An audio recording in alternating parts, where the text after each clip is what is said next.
اسلام آباد red zone کے علاقے کو توسیع دے دی گئی ہے اور 0 پوائنٹ تک اور ادھر سے تمام بلیو ایریا اور تمام آدھے سے زیادہ اسلام آباد ریڈ زون بنا دیا گیا ہے، جس کا مقصد بڑا واضح ہے کہ ٹکراؤ پیدا کیا جائے۔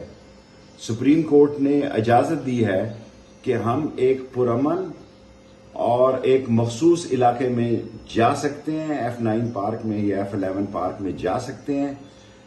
بوکھلاہٹ شدہ حکومت، حواس باختہ حکومت جو غلطی پر غلطی کر رہی ہے، اس نے مزید یہ غلطی کی ہے تاکہ عوام کو تکلیف پہنچے۔ اب اسلام آباد کے اندر سے اور زیادہ لوگ نکلیں گے، اور زیادہ لوگ نکلیں گے، اور اداروں نے بھی کہا کہ پرامن مارچ پر کوئی پابندی نہیں ہے۔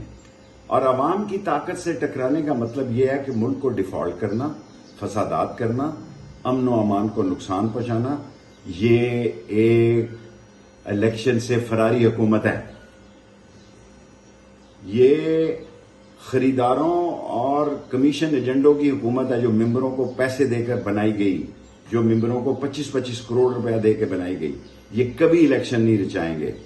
اور عمران خان نے جو کل کہا کہ آزادی ملتی نہیں چھینی جاتی ہے، راولپنڈی جمعے کو اس لانگ مارچ کا تاریخی استقبال کرے گا، اور جو عمران خان کا فیصلہ ہوا اس پر پیرا دیں گے۔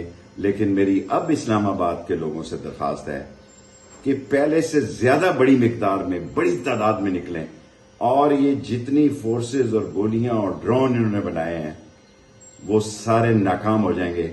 پہاڑوں سے لوگ اتریں گے، کشمیر سے لوگ آئیں گے، کے پی سے آئیں گے، گلگت سے آئیں گے، اٹک سے آئیں گے، اور انشاءاللہ تعالی فیصلہ لے کر واپس جائیں گے، کیونکہ اسی میں ملک اور قوم کی سلامتی ہے۔